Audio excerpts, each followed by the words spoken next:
Stellantis saying they plan to lay off roughly 2,450 workers at the Warren Truck Assembly. That plant currently builds an older version of the Ram 1500 pickup. The CEO of Stellantis made a shocking announcement. Is this the end of Ram trucks? For decades, brands like Ram, Jeep, and Chrysler have stood for the spirit of adventure in American cars. But now, they seem to be stuck in a storm of business turmoil. It's not just a small problem, this is a real crisis that could have a lasting effect on the direction of the business. The size of this problem means that it could quickly get out of hand and lead to bad outcomes like bankruptcy, or even worse, fines from the government. What's going on here then? Yes, they all have their roots in Stellantis, the huge company that was made when Fiat Chrysler and PSA Group combined. Since the merger, there have been big changes in strategy from the top, which has made it hard for many brands to find their footing. Some brands are seeing a big drop in performance, and the new method isn't working for everyone. Now, some of them might have to stop all their work. That being said, Stellantis is trying to do something that has, to say the least, everyone interested. What do they want to do? Now get ready for something cool. Stellantis is releasing a final edition model that looks to the future while also paying tribute to its history. This car isn't just a car, it's a collector's dream and a tribute to the brand's long past. Only 4,000 will be made worldwide. They want to do this with almost all of their Stellantis names as well. Now let's take a look at the Ram 1500 TRX final edition. This isn't just another launch, it's an exciting powerhouse that offers exciting adventures in style. When you open the hood, you'll find a mind-blowing 6.2-liter supercharged Hemi V8 engine that makes 720 horsepower and 650 pound-feet of torque. Do you want to feel pure adrenaline? The speed of this beast goes from 0 to 60 miles per hour in an exciting 4.5 seconds. Even though it's only fast, that acceleration will give you chills and make you smile big. It gets better though. You'll feel incredibly rich as soon as you walk inside. There are lots of high-end features inside, such as patina contrast stitching, big TRX lettering, and soft faux suede door panels that wrap around you. Every part has been carefully thought out, and the final edition badge on the set of gauges makes it stand out. Also, don't think that's all. Everything about the tech and comfort is top-notch. A high-end Harman Kardon sound system with 19 speakers makes the sound so clear that you feel like you're at a live show. The sleek head-up display and digital rear-view mirror give the car a future look and make every drive an exciting journey. The warm and cooled seats will make you feel great in any weather, and the driver's seat and mirrors can be set to remember your preferences, so everything is just the way you like it. When you add in high-tech safety features like adaptive cruise control and lane keeping assist, you get a truck that is smart and strong. All of Stellantis' names are moving in this way, but now comes the important part. Will it work? Let's look into that. What's going to happen? To answer that, think about Jeep for a moment. Even though this brand has always been linked to toughness and the spirit of adventure, it seems to be having trouble with a change in strategy. A lot of people love Jeep because it stands for tough off-road cars, but now it seems like Stellantis is trying to force Jeep into a role that it's not ready for. Jeep has always been appealing because of how durable and easy to get their cars are, but now the brand is trying to get into the luxury market to fight with Land Rover and Lexus. It's all about shiny rooms and cutting-edge tech all of a sudden. To be honest though, it seems like a bad idea for a brand known for tough adventures to try to compete with high-end names. Do you remember when Toyota tried this and failed? That's exactly why Lexus was made. Still, here we are again, seeing another questionable choice that doesn't seem to have been thought through very well. And what about the fact that leaders are always being replaced? It seems like every time you blink, a new Jeep chief comes along. People are still on a never-ending roller coaster ride because the North American Jeep head just left the scene. What's going on here? Well, it looks like their plan isn't working, which must be frustrating for everyone. Who saw this coming? Don't forget about the race. Ford and other brands are making cars that won't break the bank and will appeal to both adventurers and regular drivers. Now that the Bronco is back, it's getting lots of new fans. Jeep needs to look at their strategy again if they want to stay in business. On top of all that, Stellantis is having a terrible time with quality control. Reports of Wranglers catching fire on their own. That's not just a small problem, it's a huge red flag. There have been 9 cases of cars starting fires even when they were stopped. This kind of news gets around very quickly and could do a lot of damage to a brand's image. It's being looked into by the National Highway Traffic Safety Administration, which could lead to refunds or even worse. Also, you can't blame people for being careful. Who wants to drive something that could start a fire? buyer. This is not the kind of image that a brand that prides itself on being tough and reliable should have. Let us talk about numbers now. For the first 6 months of 24, things were tough. Sales of Wranglers dropped by 33%. That's not just a dip, that's a jump. Sales of the Grand Cherokee have dropped almost 20%, which isn't much better. Stellantis is in a pretty bad spot when you add in rising production costs and worries about quality. Stellantis is taking big risks to deal with these problems, which is the cause of all this chaos. It looks like they're slamming on the brakes to try to get back in charge before things get totally out of hand. Will it be enough though? They need to get over 2 big problems. Let's break it down.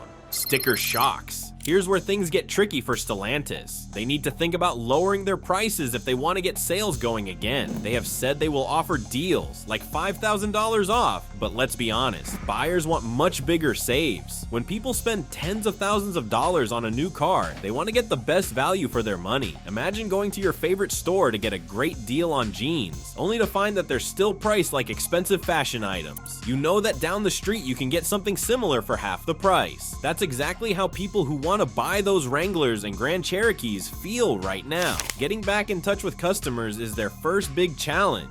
Jeep has raised prices by more than 50% in the last 5 years, right? Why would someone spend 6 figures on a Jeep? Sure, some might, but most of us are just shocked and can't believe it. This move toward a luxury market seems to have turned off loyal customers who just want a good, reliable car that doesn't cost a fortune. Say you're a die-hard Jeep fan who has been saving for years to buy your dream car, but then you find out it costs as much as a nice little house. Suddenly, not being able to afford a brand you've always trusted hurts.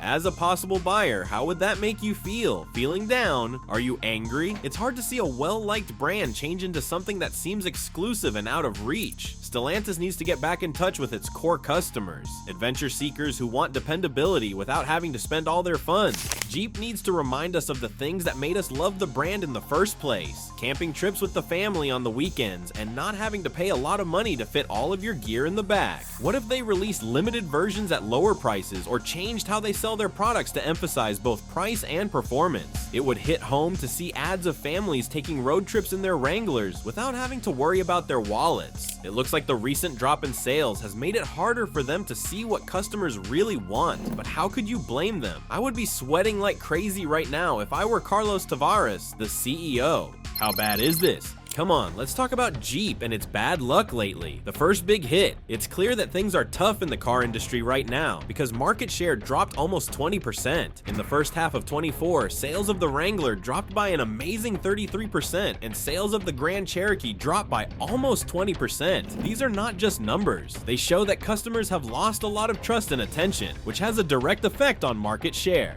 Now, look at Stellantis' most recent earnings reports. It's easy to see how these drops have hurt their finances. In the first half of 24, their net income dropped by a huge 48%, reaching a low point of $6.25 billion.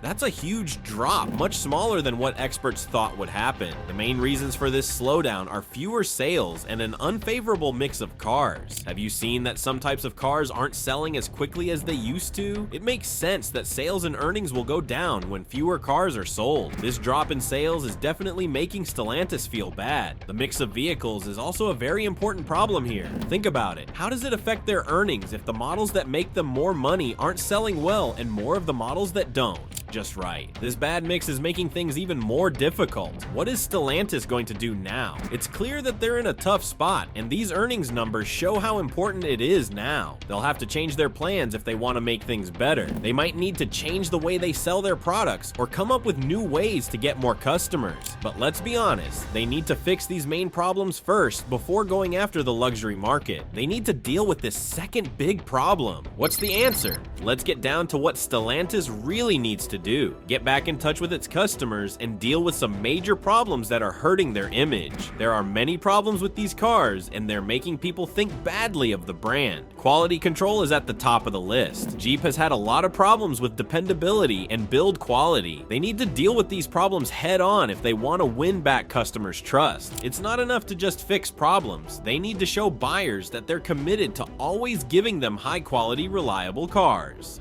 Stellantis is in a tough spot right now. They really should take this chance to bring Jeep back to its roots and focus on what made the brand cool in the first place. They are at a very important point in time, and how they handle it could have a big impact on Jeep's future. But it gets worse. Problems with inventory are also a huge pain. With one of the biggest market day supply rates in the business, Stellantis has a huge number of cars that haven't been sold. This means that cars are just sitting there while sellers try to get rid of them. Could you picture yourself as a dealer right now?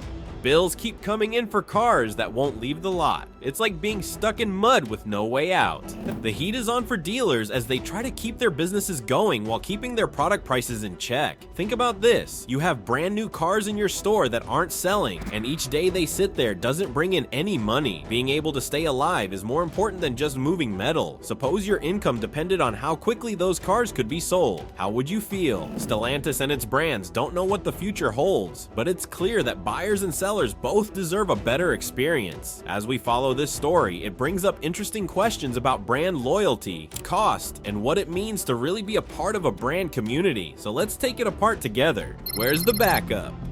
These days, dealers are under a lot of stress. Many are worried about how they will pay for their floor plan costs, which include the interest they pay on stock that doesn't sell, and some are even considering going bankrupt. When sellers have worked hard for years to build trust with their customers, it's hard to see them feel let down by the maker. Imagine going into your favorite local car shop where you've bought cars for years and finding that they are having trouble staying open and have to cut prices to do so. Because these sellers live in our towns, it hurts a lot. How would you feel if your favorite store or restaurant was about to close because of something they couldn't change? A lot of sellers have contacted Stellantis execs to voice their worries and ask for help moving inventory. They don't want cheap stuff. They want to work together and form a relationship. Isn't that what business is all about? Working together to get things done. Instead, the business seems to be full of missed chances to meet and get help. Spying on others. Stellantis is causing a lot of trouble for everyone involved, not just sellers and their workers. As early as October 8th, people could be laid off. This isn't a small matter. It will have real effects on families and neighborhoods. Can you picture being in that job and hearing this all of a sudden? That's enough to make anyone nervous. It's shocking what's going on at the Warren Truck Assembly Plant. Stellantis has said that they are going to let go of up to 2,450 workers at this important Michigan plant. There is a strong link between this choice and the break in production of the famous Ram 1500 pickup truck. What does this mean for people who work? People are likely to be laid off starting around October 8th, 2024. Over 60% of the plant's workers, or about 3,700 UAW members, could soon lose their jobs. Stellantis is trying to calm people down by saying that senior workers who are being laid off will get extra jobless payments for 52 weeks and health insurance for 2 years. That is a bit of a safety net, but it doesn't change the fact that thousands of people's jobs are in danger because this once thriving plant is in doubt. This trouble didn't just appear out of thin air. In March 2024, the company fired about 400 non-union workers, which was about 2% of their total US engineering and tech staff. They said this was important to cut costs and improve efficiency, which they say are steps that need to be taken to get through the tough market of today. That's not all though. Things got even worse in July 2024 when Stellantis temporarily fired 1,600 workers at the Warren plant because the number of vehicles being made had dropped. This is a very clear picture of how hard it is to keep up with market demand and product control. These layoffs have effects on more than just the plant floors. They have an effect on families, neighborhoods, and the business as a whole. It's not clear what will happen with the Warren Truck Assembly Plant. As Stellantis deals with an uncertain economy and changed customer needs, these cuts could have effects that last for a long time. This makes me wonder what will happen to the hardworking people who have put their whole hearts into making some of America's best cars. The road ahead looks tough, and a lot of people will be keeping a close eye on things over the next few months. The head of the car workers union, Fain, made it clear, what affects one of us affects all of us. He's not just talking about job security, he's also letting people know that a national strike could happen if things don't change. What an important thing to say. Stellantis is being directly asked by Fain, what are you going to do? Even though they have promised to make electric versions of popular models like the Jeep Wagoneer and the Ram 1500 REV at their Sterling Heights plant. This raises the question of how they can claim to be innovative while laying off workers at the same time. This brings up an important question. Will these efforts really protect current jobs or create new ones? There isn't a clear answer yet as to whether these changes will lead to more jobs in Metro Detroit or just a change in roles. Long-term employees are under a lot of stress because they see their coworkers having an unsure future. We're all feeling this, one worker said at a recent rally to show support for those who might lose their jobs. It's a tough truth right now. What does this mean for work?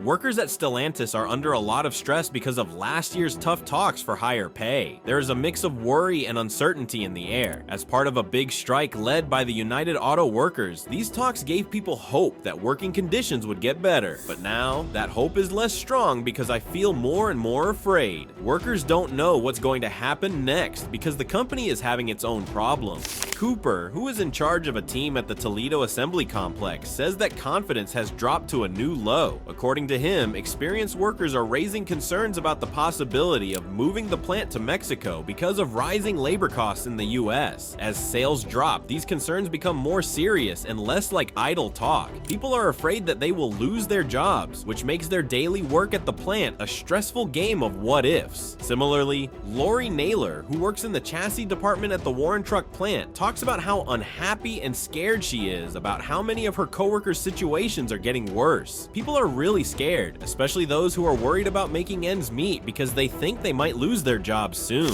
Naylor is most worried about the younger workers, who don't have as much experience and are therefore more likely to lose their jobs as job stability changes. She feels angry about the recent contract approval because she thinks it didn't do enough to address the urgent problem of job security that so many workers need. Another worker who has felt the chaos that comes with these sudden changes is Pinson. Instead of giving him any notice, he was suddenly sent to work in a warehouse in Detroit, which threw his whole schedule off. His work days got longer than ever because of these quick changes. He had to leave home at dawn around 9 a.m. for a hard shift at 5 a.m. Don't forget the extra stress caused by the strange journey costs. Luckily, he was able to get back to his old job, but he still feels unsure because there are stories going around the plant that people are going to be laid off. You have to ask yourself, where is the union in all of this during this time? How about the union? The United Auto Workers are speaking out because of the current situation, which is not a surprise. Unions are very important for protecting workers' rights and making sure they can keep their jobs, especially when times are tough. Thousands of workers don't know what will happen to their jobs in the future, so the UAW is taking action to stop companies from making decisions that could hurt their jobs. It's not just about losing jobs. This is a very important fight to keep people safe and secure in their jobs. Let's look at President Shawn Fain. He has become a well-known critic of Stellantis' way of firing people, especially since it was announced that almost 2,500 jobs would be cut at the Warren Truck Assembly plant. Unfortunately, this news is made even worse by the fact that Stellantis is also putting an amazing $466 million into making electric cars. Fear not, Fain has spoken out against CEO Carlos Tavares, calling him pathetic for giving himself a big 56% pay raise while many workers are losing their jobs. In a strong statement, Fain said, "The American taxpayer has put money into Stellantis. Stellantis has been invested in by workers. Stellantis needs to invest in us now. This shows that the company needs to put its employees first just as much as it needs to make money. The union is keen that Stellantis do what it says it will do for the workers." Fain has made it clear that they want more than just business spending. They also want strong promises to keep jobs stable in the future. "We need real commitments to job security," he said, emphasizing how important it is for people who have worked hard for many hours to feel safe in their jobs. This isn't just about money, it's about the people whose lives are changed by these jobs and the towns that rely on them. The leaders of the unions are also worried about how these layoffs will affect towns as a whole, not just the people who will be directly affected. Michael Spencer, president of Local 1750, was furious about the job cuts and called them disappointing and disgusting. He said that the layoffs sent shockwaves through local economies, causing jobless rates to rise and families' purchasing power to drop. People all over the neighborhood are affected when Stellantis loses jobs. The effects go beyond the plant walls. Let's go straight to the exciting events on the ground right now. The group is working hard to get its members to stick together. They aren't just sitting around doing nothing because these are tough times. They're constantly working to make sure that everyone feels supported and appreciated. More than ever, union leaders are working hard to organize protests and meetings that are meant to boost the moods of workers who don't know what the future holds. This is a very clear message. Workers need to stand together more than ever to fight the wave of corporate greed and neglect that threatens our jobs. Lori Naylor is a great example of this. She has talked about her complete and utter fear of the future. There is a chance that she will lose her job, which makes her worry about how she will support her family. These are hard times, and the union has become a light of hope and help for her and many others. During this chaotic time, they want to make sure that all of their members' views are heard and that no one feels like they aren't being seen, especially as the company changes its attention to electric cars. Their commitment to making their members' worries heard shows that they know how important it is to work together as the business changes. There is, however, some anxiety building below the surface. Are all of the union's efforts really enough? Members are beginning to share their concerns, wondering if the help they're receiving is sufficient to meet their needs during this crisis. This starts a very important conversation about how well the union's plans meet the needs and worries of its members. What do you think? Leave your ideas in the comments section below. Enjoy your break, and I'll see you in the next movie.